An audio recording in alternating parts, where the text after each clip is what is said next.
Welcome to all. उम्मीद है आप सब खैरियत से होंगे। My name is Iqra Zeb and today I want to talk about life. What is life and what is the purpose of life. But first of all मैं thanks कहना चाहूँगी ज़ीशान भाई एंड सारी मिलियन स्माइल फैमिली को, जो कि सारी यूथ के लिए एक ज़बरदस्त प्लेटफॉर्म प्रोवाइड कर रहे, जहाँ पे वो अपनी स्किल्स एंड कैपेबिलिटीज़ को पहचान के, उन्हें पॉलिश करके, उन्हें यूज़ करके लोगों के लिए आसानियाँ पैदा कर सकते हैं। एंड उसके बाद अपने पेरेंट्स एंड टीचर्स को, जिनकी मेहनत एंड दुआओं से मैं आज आपके सामने बोल पा रही हूँ। सो हम देखते हैं व्हाट इज़ लाइफ। हर बंदा कहता है मैंने नहीं मरना, ये वाक़या, ये हादसा, ये जो कुछ हो रहा है, ये जो लोग मर रहे हैं, ये मेरे साथ नहीं है, किसी और के साथ है। बट एक दिन ऐसा भी तो आना है कि हमने भी इस दुनिया से चले जाना है। एक दिन ऐसा भी तो होगा कि हमारा नाम और निशान भी नहीं होगा इस दुनिया में। हमारा ईमान इस बात पे है, इंसान इतना मामूली सा तो है, चंद फुट ज़मीन ही तो चाहिए होती है दफन होने के लिए। तो क्यों ना हमें जो छोटी सी ज़िंदगी एक नेमत के तौर पे मिली है, इस ज़िंदगी में हम ऐसा कुछ करके जाए कि हमेशा के लिए लोगों के दिलों में ज़िंदा रह सके। इंसान की ज़िंदगी असल में उस वक्त शुरू होती है जब शऊर आता है। एंड जब शऊर आता है ना, तो उसकी आइडेंटिफिकेशन यही है कि इंसान के दिल में ये सवाल उठने शुरू हो जाते हैं कि मैं इस दुनिया में आया क्यों हूँ, मेरा इस दुनिया में आने का मकसद क्या है। इस सवाल का ताल्लुक किसी स्कूल, कॉलेज, यूनिवर्सिटी के साथ नहीं है, किसी भी एजुकेशनल इंस्टीट्यूट के साथ नहीं है। उसके लिए कोई स्पेसिफिक टाइम या लिमिट या एज मुकर्रर नहीं है। ये सवाल कहीं पे भी किसी भी वक्त उठ सकता है।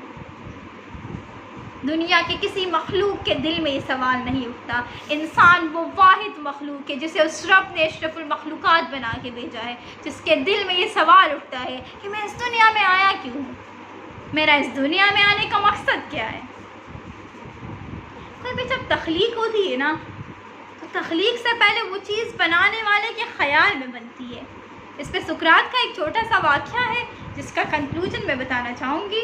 वो कहते हैं जिस तरह कोई भी चीज़ तख्लीक से पहले बनाने वाले के ख़याल में बनती है, इसी तरह हम भी उस खालिक के ख़याल में पहले बन चुके थे।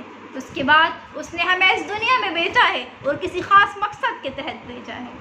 अल्लाह कहता है मैंने तुझे रसूल दिया है, तुझे किताब दी है, तुझे रहबर दिया है, तुझे ढूंढना पड़ेगा, तुझे ख़ुद की तलाश करनी पड़ेगी, तुझे ख़ुद को खोजना पड़ेगा, तुझे अपने अंदर छुपे ख़जाने को बाहर निकालना पड़ेगा, उसे पहचानना पड़ेगा, उस रब को पुकारना पड़ेगा कि ए मेरे रब मुझे बता मेरा इस दुनिया में आने का मकसद क्या है। वो रब इतना रहम करने वाला है, वो इतना करीम है कि वो उसके बाद वो अपने बंदे को निशानियों की सूरत में बताता है, किसी मेंटोर की शक्ल में, कभी किसी किताब की शक्ल में, किसी मोटिवेशनल वीडियो की शक्ल में। बाज़ औक़ात एक छोटी सी कोटेशन पढ़ के भी इंसान वो पॉइंट पिक कर लेता है कि हाँ यही तो चीज़ थी जो मैं ढूंढ रहा था।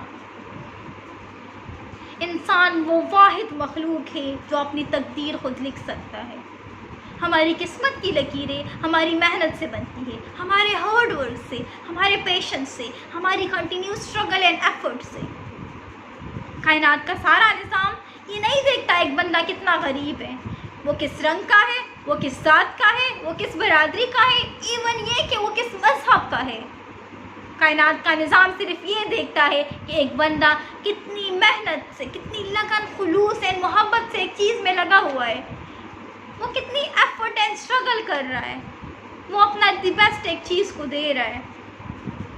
तो कायनात का सारा निज़ाम उसके लिए हरकत में आ जाता है एंड उसे उसके मकसद से मिला के रहता है, क्योंकि कवानीन तो इंसान के लिए बने। हमारा मकसद है सिर्फ अपने अंदर छुपे ख़जाने को बाहर निकालना, हमें जो स्पेशल एबिलिटी अल्लाह ने दी है उसको पहचानना। हर एक इंसान एक दूसरे से यूनिक है। दुनिया के हर बंदे को अल्लाह ने एक ख़ास सलाहियत दी है। हमारा काम सिर्फ उसको पहचानना है कि हमारे अंदर जो छुपा ख़जाना दफन है हम उसको पहचानें, अपनी कैपेबिलिटीज़ को, अपने पोटेंशियल को, उसे बाहर निकालें, उसे पॉलिश करें, उसे यूज़ करके लोगों के लिए आसानियाँ पैदा करें। एंड हम जब किसी को भी एक छोटी सी खुशी देते हैं ना, एंड हमारी वजह से किसी की फेस पे एक स्माइल आती है, उसको देख के इंसान के दिल को जो सुकून मिलता है उसकी बात ही कुछ और होती है। हम कहते हैं खुशी नहीं मिल रही, सब कुछ पास है, खुशी नहीं मिल रही, सेटिस्फेक्शन नहीं मिल रही। क्यों नहीं मिल रही? क्योंकि हम कहते हैं इस फील्ड में जाना है क्योंकि इसका स्कोप ज़्यादा है, हमने इस फील्ड में जाना है क्योंकि इसमें पैसा ज़्यादा है। एक बात ज़रा मुझे बताइएगा, क्या हम पैसे से हम खुशी ख़रीद सकते, सेटिस्फेक्शन को ख़रीद सकते? आप अपने मकसद को तो पहचाने, आप वो करें जो आप है, जो आपका असल पोटेंशियल है उसको तो पहचाने। खुशी भी मिलेगी, सेटिस्फेक्शन भी मिलेगी। छोड़ दे स्कोप को, छोड़ दे पैसों को। एंड इन द लास्ट में ये बात कहना चाहूँगी कि आप खुद पे भरोसा रखें, उस रब पे भरोसा रखें। अगर आपको खुद पे भरोसा है, आपको उस रब पे भरोसा है, आपके माँ बाप की दुआएं आपके साथ है, आप अपना दी बेस्ट एक चीज़ को दे रहे, आप पूरी मोहब्बत खुलूस से लगन से एक चीज़ में लगे हुए हैं, तो आप ज़रूर कामयाब होंगे। आपको कोई भी कामयाबी से रोक नहीं सकता। आप अपने फील्ड के पक्के खिलाड़ी तो बने, आप वो करें जो आप है, जिस मकसद के लिए आपको भेजा गया है, जो आपका एक्चुअल पोटेंशियल है, आप उस पे काम करें। वो रब इतना नवाजने वाला है, वो इतना नवाजेगा कि आप सोच भी नहीं सकते। Wish you all the best to all.